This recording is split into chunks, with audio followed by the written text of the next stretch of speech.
কিছুদিন আগে গিয়েছিলাম মায়ের বাড়ি, ওখানে বানিয়েছিলাম মটর পনির। বানাবার রেসিপিটি শেয়ার করলাম তোমাদের সাথে। একটু সর্ষে তেল, গাওয়া ঘি, আর রান্না করেছিলাম চুলোতে, যেটাকে সিপিউ বলা হয় মনে হয়।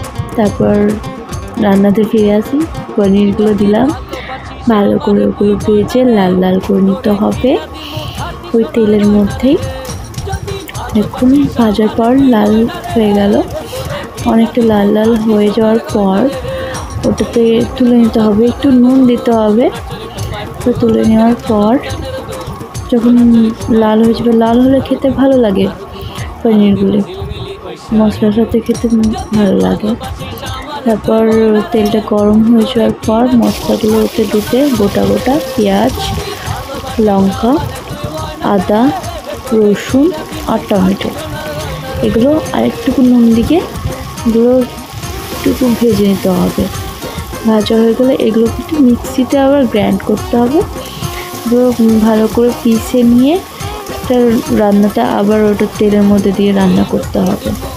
তাই এগুলো হালকা হালকা করে লাল করে নিলাম। ভালো করে ভাজার পর এটা মিক্সিতে দিয়ে দেওয়া হবে।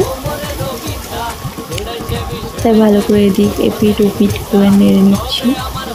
প্রায় 10 থেকে 5-10 মিনিটের মধ্যে হয়ে যায় কমপ্লিট এগুলো ভাজা ভালোভাবে।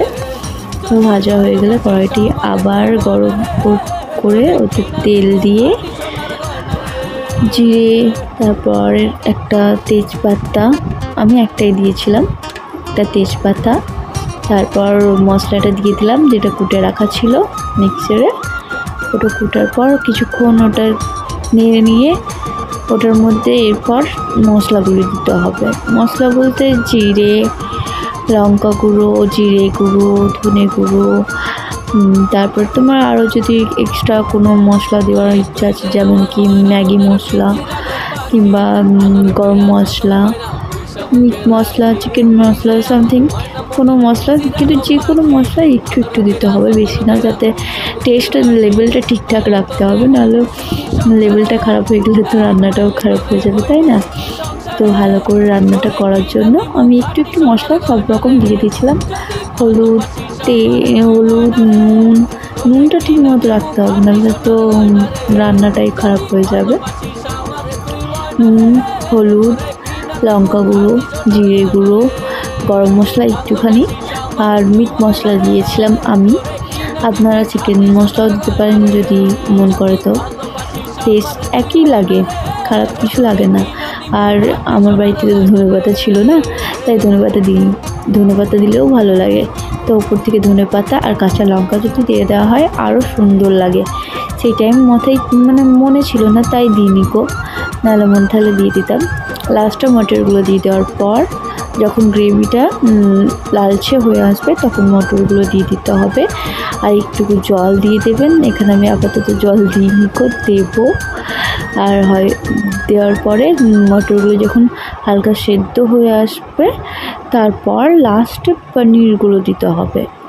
এখন মটরগুলো হচ্ছে, যখন সেদ্ধ হয়ে যাবে কিছুক্ষণ সময় লাগে, প্রায় 10 মিনিট ইয়া ফির 5 মিনিট এমনি সময় লাগে। আর রান্না করার সময় তো আর টাইমটা দেখিনি ভালো করে, তাই মনে নেই, এমনি সময়ই লাগে 10 মিনিট কি 5 মিনিট এটা যখন হয়ে যাবে। আর তাছাড়া চুলোর মধ্যে করছিলাম তো, মাটির চুলো, ওটা কয়লা দেওয়া ছিল, কয়লা দিয়ে কয়লার মধ্যে রান্না করছিলাম, তাই টেস্টটা একটু বেশি সুন্দর হয়েছিল। সবাই তো তাই বলছিল যে টেস্টটা একটু বেশি ভালো হয়েছিল।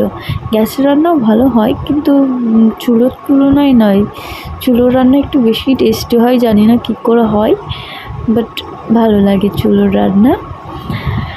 এদিকে আমার মটরগুলি হয়ে এসছে, আর কিছুক্ষণ হলেই হয়ে যাবে মটরগুলি কমপ্লিট। যখন সেদ্ধ হয়ে যাবে তার মধ্যে পনিরগুলো দিয়ে দেব, আর কিছুক্ষণ নেড়ে বাদে একটু জল দিয়ে নাড়তে হবে, যাতে মটরগুলো যেন সেদ্ধ হয়, আর মশলাটাও যেন, মশলার যে কাঁচা ভাবটা থাকে সে কাঁচা ভাবটা চলে যায়। এরপর পনিরগুলি আমি দিয়ে দেবো। দিয়ে দেওয়ার পর ভালো করে নেড়ে নেবো, যাতে পনিরের মধ্যে মশলাগুলো যায়। অ্যাটলিস্ট মশলার মধ্যে যদি পনিরের মধ্যে মশলাগুলো যায় আরও সুন্দর লাগে খেতে রান্নাটা, তাই না? তাই ভালো করে মশলাগুলো যেন পনিরে ঢুকে তার জন্য নেড়ে নেব বারবার, ঘুরিয়ে ফিরিয়ে নাড়তেই থাকতে হবে।